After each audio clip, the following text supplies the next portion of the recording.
Selamat sore. Ya, jadi kembali lagi ya. Saya pakai baju Arsenal ya, meskipun semalam kalah sama Everton, tapi saya nggak akan bahas Arsenal. Saya tetap akan bahas Serie A. Ya, jadi ada 3 match kemarin. Fiorentina Verona seri. Ya, Sampdoria menang melawan Crotone dan Juventus menang melawan Parma 4-0. Oke. Nah, selain bahas match, saya juga ingin membahas mengenai Papu Gomez, yaitu rohnya Atalanta, ya, pemain yang sangat berpengaruh di Atalanta, dan dia juga kapten ya, yang akhirnya memutuskan untuk rumornya ya memutuskan untuk pergi dari Atalanta karena bersitegang dengan Gasperini, yaitu pelatihnya.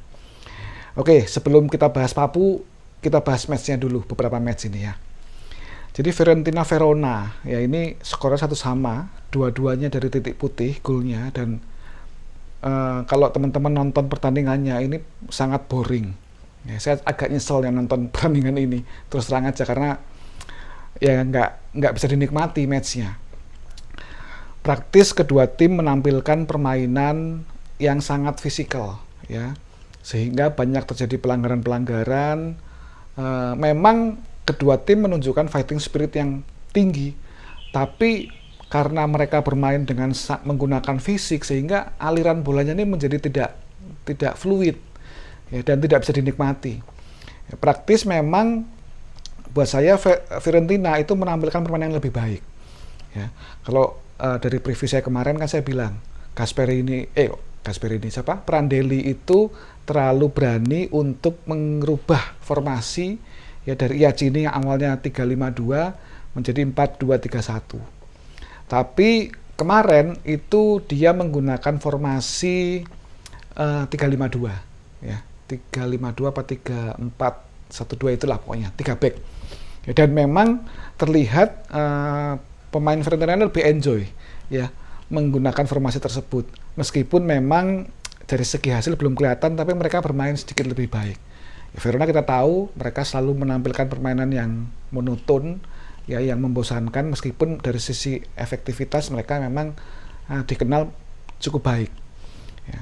Tapi ya ini hasil yang pantas ya saat seri, karena memang kedua tim juga tidak menampilkan peluang yang berbahaya lah, kira-kira seperti itu ya. Kita next aja deh ke Sampdoria Crotone ya, ini juga sama ya.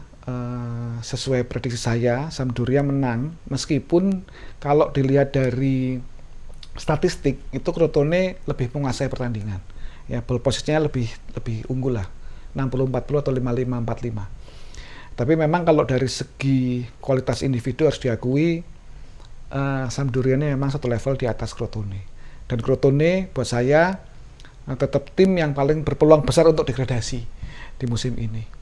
Ya, mungkin memang mereka levelnya belum di Serie A lah. Oke, kita langsung aja ke Parma Juventus. Ya, ini juga sama ya, sesuai prediksi. Parma akhirnya kalah dengan cukup telak, dan saya kemarin pada waktu bikin preview kan saya bilang ya harusnya Juventus menang mudah melawan tim yang memang secara permainan ini belum ketemu. Itu permasalahan Juventus kan lebih kepada mencari bentuk permainan ya, karena dari segi skill individu itu sudah tidak perlu diragukan lagi lah ya. Mereka memiliki Ronaldo, Dybala, Chiesa, ini depannya ya Morata, lalu Dejan Kulusevski. Jadi secara skill individu mereka yang terbaik di Serie A. Tapi dari sisi permainan ini Conte masih mencari bentuk yang terbaik. Nah, semalam itu bentuknya kelihatan nih, mulai kelihatan ya. Permainannya sedikit-sedikit mulai menunjukkan perbaikan, dan kalau seperti ini terus, Juventus buat saya tetap memiliki memiliki peluang terbesar untuk kembali menjadi Scudetto ya. Kemarin mereka memasang 3 back ya, di kanannya di tengah ya, di 5-nya itu yang di kanan itu dia tidak memasang, si Pirlo tidak memasang Cuadrado ya. Dia memasang Dejan Kulusevski, kirinya Alessandro, tengahnya itu Bentancur, Ramsey sama McKennie ya. 3 tipikal pemain yang memang bukan AMF murni ya, tapi punya kemampuan untuk menyerang lah. Di depan Ronaldo dan Morata. Ronaldo ini lebih ke free roll, dia lebih turun ke melebar ke kanan ke kiri ya. Sedangkan Morata lebih stuck di tengah dan menerima passing-passing untuk membuka pertahanan lawan. Jadi memang dia sebagai target man pertama ya. Dan kalau kita lihat kan sebenarnya Parma ini bermain parkir bis ya, biasa karena dia menghadapi tim yang jauh lebih kuat. Mereka lebih lebih menggunakan strategi untuk defense yang dalam ya, menumpuk pemain di lini belakang. Nah, Juventus untuk membongkar pertahanannya Parma, dia ini menumpuk pemain di salah satu zona. Jadi mengoverload zona kanan atau zona kiri. Terlihat ketika bola ada di kanan, pemain Juventus tuh dipenuh di situ. Bahkan mungkin sampai 5 orang tuh ada di zona tersebut.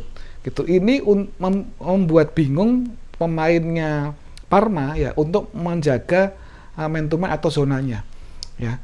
Dan kombinasi passingnya Juventus ya ketika menumpuk salah satu pemain di zona kanan atau kiri, itu dia kombinasi passing pendek dan passing long ball-nya ini cukup baik. Ya, beberapa kali terlihat passing pendek di zona kanan misalnya di kombinasi langsung long ball ke zona kiri. Dan ini membuat defense-nya Parma ini menjadi terbuka ya, karena mereka kan harus geser. Nah, terlihat di gol pertama itu juga seperti itu kan ya.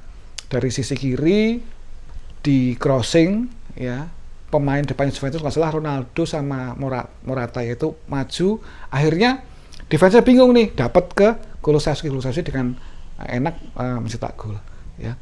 Gol pertama menit 23, gol kedua menit 25 ya, Ronaldo ya dengan headingnya. Dan saya juga heran ya, Parma ini ya gol Ronaldo memang cakep gitu, tapi defendernya Parma ini nggak ada yang lompat sama sekali loh.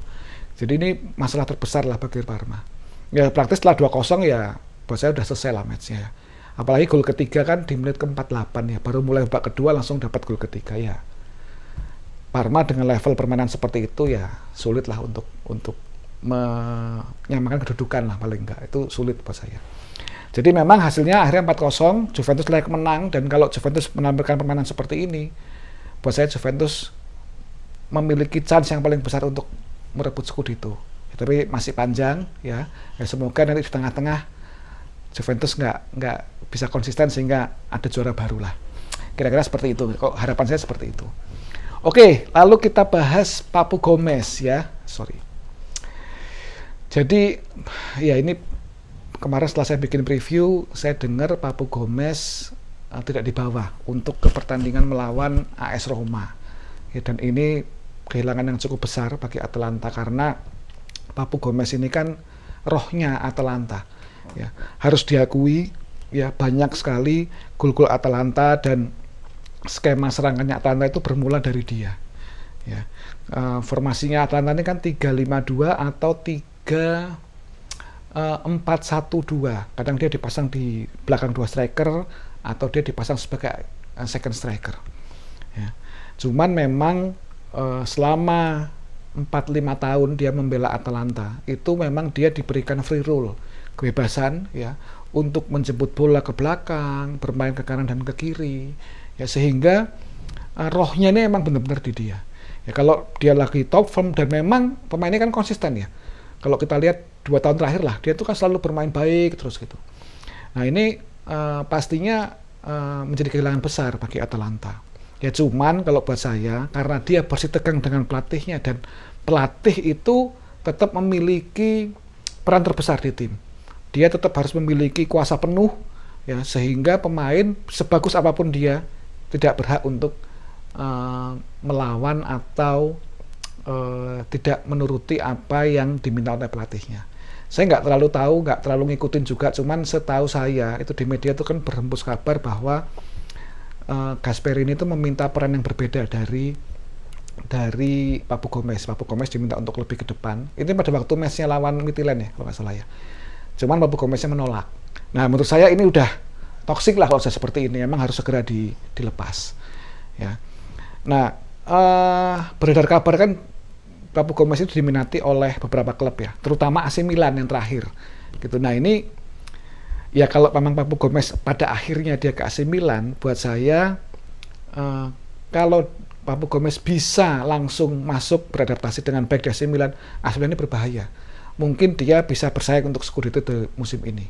Tapi di satu sisi ya, Papu Gomez ini kan memang selalu diberi kebebasan, ya dia menjadi roh permainan. Sedangkan ketika dia masuk ke klub baru, dia ini harus adaptasi, dan itu nggak mudah. Apalagi ke tim seperti AC Milan yang memang secara permainan udah kebentuk nih. Mereka fluid, menggunakan formasi 4-2-3-1, ya, dan tidak terlalu mengandalkan salah satu pemain ya untuk mengkreat serangan. Ya. Di posisinya Gomez, ya Papu Gomez di Atalanta itu juga, ya kalau buat saya bilang nggak terlalu butuh di posisi itu, karena kalau dia bermain di striker tunggal menggantikan atau menjadi penggantinya Ibra juga nggak pas. Ya, karena Papu ini kan tipikal second striker yang suka menjemput bola, dia tidak menjadi target man pertama. Ya. Kalau dia di belakang striker, berarti dia berada di posisinya Hakan Çalhanoğlu, di mana dari musim kemarin kan sebenarnya Çalhanoğlu bermain baik.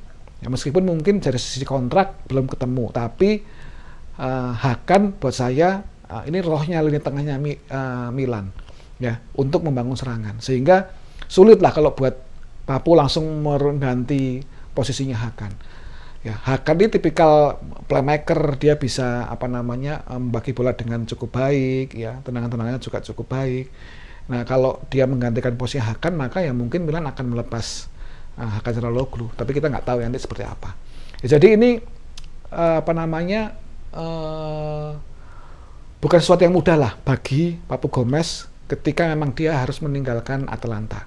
Atalanta sendiri, meskipun kehilangan Papu Gomez, saya tetap berharap bahwa mereka tetap bisa menampilkan permainan yang bagus, karena selama ini kan terkenal nih, Atalanta ini memiliki permainan yang atraktif, ya, atraktif dan efektif, ya, bisa mencetak banyak gol, ya.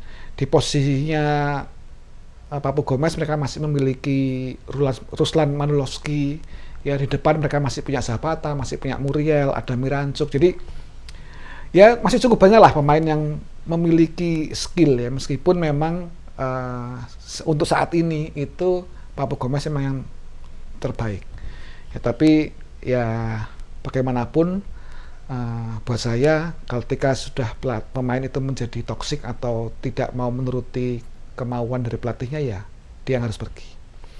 Oke, jadi itu aja review 3 match dan sedikit ngomongin Papu Gomez. Semoga bermanfaat dan nanti kita ketemu lagi di review berikutnya. Selamat sore dan salam Serie A.